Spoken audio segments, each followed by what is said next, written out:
Hello everyone, welcome to my YouTube channel. लेकर आ गई हूँ आप सबके लिए एक इंटरेस्टिंग सी स्टोरी। आई होप आपको अच्छी लगे। तो स्टोरी के स्टार्ट में हमें हमारी फीमेल लीड शो को दिखाया जाता है, जो कि एक स्ट्रगलिंग एक्ट्रेस है और वो भिखारी के रोल के लिए ऑडिशन देने जाने वाली थी। लेकिन तभी उसकी कार का दरवाजा ब्लॉक करते हुए एक गाड़ी वहाँ पार्क हो जाती है। वो बहुत कोशिश करती है उस पर्सन को आवाज मारने की, जो कि होता है हमारा मेल लीड हाओ, जो कि कान में ईयरपीस लगाकर मजे से गाना सुन रहा था। शो उसे बुलाती रह जाती है, लेकिन बेचारे को कुछ सुनाई नहीं देता तो वहाँ से निकल जाता है। शो का तो दिमाग खराब हो रहा था। इससे पहले कि वो अपनी गाड़ी निकाल पाती, वो और बुरी तरीके से स्टक हो जाती है। चारों तरफ से फंसने की वजह से वो ऑडिशन देने नहीं जा पाती। तो गुस्से में हाउ की कार के आगे पहुंचकर उसे धमकाने जाती है, लेकिन हाउ को लगता है उसके गेटअप को देख के कि वो एक भिखारी है, तो वो उसे पैसा ऑफर करता है। शो पूछती है ये पैसे क्यों दिए, तो वो टशन मारते हुए कहता है ऑफ कोर्स, क्योंकि तुम भिखारी हो। ये सुनकर तो शो को गुस्सा आता है। वो कहती है कि मैं शो एक एक्ट्रेस हूँ और तुम मुझे भिखारी समझ रहे हो। तुम्हारी वजह से आज मैं ऑडिशन के लिए लेट हो गई, तो इसके लिए मुझे कंपनसेशन दो। जिस पे हाउ उसे अपनी गाड़ी का डेंट दिखाता है और कहता है कि अगर मैं इसके पैसे मांगूंगा ना तो लुट जाओगी। शो को याद आ जाता है कि ये डेंट उसी की वजह से पड़ा है, तो वो घबरा जाती है और फिर स्माइल करते हुए कहती है कि ठीक है, इस बात को यहीं जाने देते हैं। तुम अच्छे इंसान लगते हो, तो तुम अपने रास्ते जाओ, मैं अपने रास्ते। और फिर वहाँ से निकलने की करती है। हाउ पीछे से उसे टॉन्ट कसता है, तो इस बात से वो और ज्यादा गुस्सा हो जाती है। वो सोचती है कि इसको सबक जरूर सिखाऊंगी और उसको मौका मिल भी जाता है, क्योंकि रास्ते में उसे हाउ दिख जाता है अपनी गर्लफ्रेंड के साथ। तो वो पहले तो भिखारी बनकर उनको परेशान करती है, उसके बाद हाउ को देखकर ऐसे एक्टिंग करती है जैसे कि वो उसका पहला प्यार है और उसी की वजह से वो भिखारी बन गई है। ये सुनने के बाद हाउ के साथ बैठी हुई लड़की उसके ऊपर पानी फेंक कर वहाँ से चली जाती है। शो को तो लग रहा था कि वो जीत चुकी है, क्योंकि उसने हाउ की गर्लफ्रेंड को भगा दिया। लेकिन हाउ बताता है कि वो तो ब्लाइंड डेट पर आया था और उसने उसका काम आसान कर दिया, क्योंकि वो खुद इस लड़की से पीछा छुड़ाना चाहता था। शो को तो ये सुन के बहुत गुस्सा आता है कि क्या करनी आई थी और क्या कर डाला। घर पे जब उसकी बेस्ट फ्रेंड उससे उसकी जॉब का पूछती है, जिस पे रोती हुई शो सारा किस्सा सुनाकर कहती है कि कोई बात नहीं, मैं भी एक अच्छी एक्टर हूँ, कोई ना कोई जॉब तो मिल ही जाएगी। नेक्स्ट सीन में हाउ को दिखाया जाता है, जो कि शो से मिलने गया था। शो को तो कोई एक्सपेक्टेशन नहीं थी, तो वो उसे देखकर डर कर गिरने वाली होती है, पर यहाँ हाउ उसे संभाल लेता है और दोनों के बीच में एक स्वीट सा मोमेंट क्रिएट होता है। नेक्स्ट सीन में हाउ और शो को कैफे में दिखाया जाता है, जहाँ हाउ शो को एक जॉब ऑफर कर रहा था। शो तो काफी खुश होकर उससे पूछती है कि जॉब कैसी है, तो वो वियर्ड से स्माइल देने लगता है। और फिर हमें हाउ के फ्लैशबैक से पता लगता है कि वो अपनी दादी के बोलने पर ब्लाइंड डेट पर जाता था, तो वो वाली डेट खराब होने की वजह से दादी उससे काफी नाराज थी। तो हाउ ने अपनी दादी को झूठ बोल दिया था कि उसकी एक गर्लफ्रेंड है, उसकी दादी को उसकी गर्लफ्रेंड से मिलना था। तो ये सुनने के बाद वो वही वियर्ड सी स्माइल देने लगता है। प्रेजेंट में वो शो को उसकी गर्लफ्रेंड बनने का पूछ रहा था, तो शो उसको गलतफहमी हो जाती है। वो कहती है कि माना मैं सुंदर हूँ, लेकिन एक ही दिन में प्यार हो जाता है, ये पहली बार सुना है। हाउ कहता है ज्यादा मत सोचो, फेक गर्लफ्रेंड बनने के लिए कह रहा हूँ। तो उसका मुंह बन जाता है, लेकिन मान भी जाती है। नेक्स्ट सीन में हाउ अपनी ग्रैंडमा को बता रहा था कि उसकी गर्लफ्रेंड आने वाली है। ग्रैंडमा तो काफी एक्साइटेड थी, लेकिन तभी एंट्री होती है हमारी शो की, जो कि एक पैरिश गर्ल बन के आई थी, जिसे देखकर तो दादी के होश उड़ गए थे। और उस पे जब वो शो की ऐसी गंदी गंदी गालियों वाली लैंग्वेज सुनती है ना, तो इससे उनका दिमाग और खराब हो जाता है। दादी कहती है ये तुम्हारी गर्लफ्रेंड है। हाउ कहता है कि हाँ थोड़ी सी अलग है, लेकिन मैं इससे बहुत प्यार करता हूँ। दादी तो और ज्यादा मुंह बना लेती है। यहाँ ये दोनों काफी खुश हो रहे थे, क्योंकि दोनों का प्लान था कि दादी को फेक गर्लफ्रेंड दिखाएंगे, वो भी बहुत बुरी, जिससे दादी शादी का ख्याल अपने दिमाग से निकाल लेगी और हाउ बच जाएगा। खाने की टेबल पे भी शो ऐसा अजीबोगरीब बिहेव कर रही थी कि बिना ड्रिंक किए उसको दौरे पड़ते हैं और वो बहुत ड्रिंक करती है। हाउ तो उसमें और नमक मिर्च छिड़कर कहता है कि ये तो कभी कभी ड्रिंक करने के साथ साथ ड्रग्स भी लेती है, ये तो कितनी बार जेल भी जा चुकी है। और ये बातें सुन सुनकर तो दादी को बस हार्ट अटैक आने ही वाला था। उसके बाद वो दोनों ऐसे बिहेव करने लगते हैं जैसे कि शो कभी कभी गुस्से में हाउ पर हाथ भी उठा देती है। अब बस वो मन में सोच लेते हैं कि अब इतनी बुरी लड़की से दादी हाउ की शादी थोड़ी ना कराएंगी, पर दादी तो उनके अरमानों पर पानी फेरते हुए उनके रिश्ते को हामी भर देती है, जिससे तो दोनों की ही सांस कुछ देर के लिए रुक जाती है। वो उन दोनों की शादी के सपने देखते हुए लगे हाथ आशीर्वाद के साथ साथ काफी सारे गिफ्ट भी दे देती है, जिससे शो तो काफी खुश थी। पर दोनों को ही समझ में नहीं आ रहा था कि आगे ये इस चीज को कैसे क्लियर करेंगे, कि तभी दादी अपने असिस्टेंट से बुलवा कर ये बताती है कि अब बस उन्हें जल्दी से एक परपोता चाहिए, जिसके लिए उन्होंने ऑलरेडी हनीमून स्वीट बुक करा दिया है। ये देखने के बाद तो शो इमेजिन करने लगती है कि हाउ उसके पास आया और उसको छेड़ने की कोशिश कर रहा है, तो वो जोर से चिल्ला देती है। नेक्स्ट सीन में वो सभी घूमने के लिए निकले हुए थे, जहाँ पर हाउ शो से अपनी खातिरदारी करवा रहा था। यहाँ पर हाउ उनके फेक रिलेशनशिप को कंटिन्यू करने के लिए शो को एक कॉन्ट्रैक्ट देता है साइन करने को। तभी वहाँ दादी आ जाती है और दादी को देखकर पूरा सिनेरियो उल्टा हो जाता है। हाउ ऐसे बिहेव करने लगता है जैसे कि वो शो का ख्याल रख रहा था। शो को ये चीज बहुत बुरी लगती है, तो वो दादी के सामने ऐसे एक्टिंग करती है कि हाउ उसका सच में बहुत ख्याल रखता है। यहाँ तक कि अभी उसके पैर में दर्द हो रहा है ना, तो हाउ उसे पिगी बैग राइड भी देने वाला है ना हाउ। तो हाउ को मजबूरी में उसे पिगी बैग राइड देना ही पड़ता है। डिनर करते हुए शो जानबूझ के हाउ को पत्ते खिलाने लगती है, ये बोलते हुए कि हाउ को पत्ते बहुत पसंद है। दादी कहती है पहले तो ये नहीं खाता था, अब कैसे खाता है। तो शो कहती है मेरे हाथ से इसे बहुत पसंद है, और वो उसे और ठूस ठूस के खिलाने लगती है। है। बेचारा हाउ तो मना भी नहीं कर पा रहा था और फिर वो भी कहाँ कम था,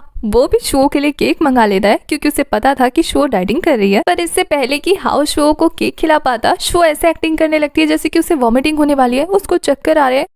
हाउ को तो शो की सारी चालाकी समझ में आ रही थी कि वो ऐसा क्यों कर रही है, पर यहाँ शो की बातों से दादी गलत मतलब निकाल कर हाउ को कहती है कि आज से उसे शो का और ज्यादा ख्याल रखना है। हाउ पूछता है क्यों, तो दादी कहती है क्योंकि तुम पापा बनने वाले हो। बेचारा हाउ भी लाइक सच में, और शो तो यही चाहती थी कि वो उसकी और ज्यादा खातिरदारी करे। नेक्स्ट सीन में वो उससे अपने बाल धुलवा रही थी। बेचारा हाउ फ्रस्ट्रेटेड होकर मना कर देता है तो वो दादी को वीडियो कॉल लगा देती है। अब तो बेचारे को मजबूरी में उसके सारे नखरे उठाने पड़ रहे थे। यहाँ कॉल रखने के बाद शो हाउ से कहती है कि एक नया कॉन्ट्रैक्ट बनाया जाए और उसमें उसकी सैलरी ज्यादा होनी चाहिए, प्लस वो उसके सारे नखरे उठाएगा। हाउ उसकी बातों से इतना परेशान होता है कि कहता है कि दादी को जाकर अभी सच बता दूंगा, तुम्हारे सारे नखरे बाहर निकाल दूंगा और तुम्हारे पैसे भी नहीं मिलेंगे। ये सुनने के बाद शो इतनी ज्यादा परेशान हो जाती है कि कहती है ये पुराना वाला ही ठीक है, मैं अभी इसमें साइन कर देती हूँ। तभी वहाँ दादी आ जाती है। दादी को देखकर हाउ उन्हें जैसे ही सच बताने जाने वाला होता है ना, शो उसे बताने से रोकने के लिए किस कर देती है। बेचारा हाउ तो शॉक रह जाता है और दादी उनका वो लवी डवी रोमांस देखकर खुश हो जाती है। शो भी ऐसे बिहेव कर रही थी जैसे कि वो दोनों अपना कपल टाइम एंजॉय कर रहे हैं। दादी तो खुश होकर चली जाती है। यहाँ शो अपने लिपस्टिक से स्टैंप लगाकर उस कॉन्ट्रैक्ट पे साइन कर देती है और हाउ तो उस किस को लेकर ही सोच रहा था। नेक्स्ट मॉर्निंग दादी अपने फ्रेंड के पोते के पास आई होती है क्योंकि वो घर पे अकेला था, तो उनके साथ हाउ जा रहा था। ये देखकर शो कहती है कि मुझे काम है तो मैं बाद में आऊंगी, पर दादी उसे जाते हुए रोकती है और कहती है कि तुम दोनों को बच्चे संभालने की ट्रेनिंग लेनी है तो आज तुम दोनों को एक बच्चे के साथ रहना होगा। ये सुनकर तो दोनों को बहुत बड़ा झटका लगता है क्योंकि उन्होंने उम्मीद नहीं की थी। नेक्स्ट सीन में दादी उन दोनों को वो छोटा बेबी संभाल कर वहाँ से चली जाती है। उन दोनों की तो हालत खराब हो रही थी कि कैसे संभालेंगे, पर दिखाया जाता है कि सारी मेहनत तो शो करी थी। हाउ जनाब तो मजे से फोन चला रहे थे और उसपे भी वो शो को टॉन्ट कसते हैं कि वो बच्चा नहीं संभाल पाएगी, लेकिन शो तो पहले उसे बुक पढ़ाती है, उसके बाद उसके साथ गेम खेलने लगती है जिसमें उसने बेबी को काफी अच्छे से गेम के रूल्स समझा दिए थे। ये देखकर हाउ को जेलसी होती है तो वो बेबी का खिलौने वाला बैग उठाकर उसे अपने साथ बाहर ले जाता है। जब शो उनके पीछे जाती है तो देखती है बेबी सैड होकर बैठा है। वो उससे रीजन पूछती है तो बेबी कहता है कि अंकल उसकी गाड़ी खुद चला रहे हैं। शो जाकर उसे समझाती है कि बेबी तुम नहीं हो, वो है, उसे संभालना है, उसे चलाने दो। तो हाउ फिर बच्चे से गाड़ी खिंचवाने लगता है। इस पे तो शो अच्छे से उसकी खबर ले लेती है कि क्या वो पागल है। इससे पहले कि उन दोनों की और ज्यादा बहस वहाँ पर हो पाती, दिखाया जाता है उस बच्चे को एक बेबी बुली कर रहा था। उन दोनों के पूछने पे कि वो उसे तंग क्यों कर रहा है तो उस बेबी के मम्मी पापा बाहर गए हुए थे, इस वजह से वो बच्चा उन्हें तंग कर रहा था। तो यहाँ शो और हाउ मिलकर उस बच्चे को प्रोटेक्ट कर रहे थे। तभी उस बुली बच्चे की मम्मी आ जाती है और वो अपने बच्चे के फेवर में बात कर रही थी। ये देखकर शो को गुस्सा आता है तो वो वाटर गन से उनको गीला कर देती है। अभी उस बुली बच्चे की मम्मी अपने और सारे साथियों को बुला लेती है और वहाँ बहुत सारे दुश्मन अपने अपने हथियार के साथ पहुंच जाते हैं। ये देखकर हाउ और शो बच्चे को लेकर छुप जाते हैं, जहाँ शो कहती है कि अब उसे कमांड संभालनी पड़ेगी। हाउ से रोकते हुए कहता है कि खाली हाथ मत जाओ, अपने साथ वेपन ले जाओ, और वो अपने अपने वेपन के साथ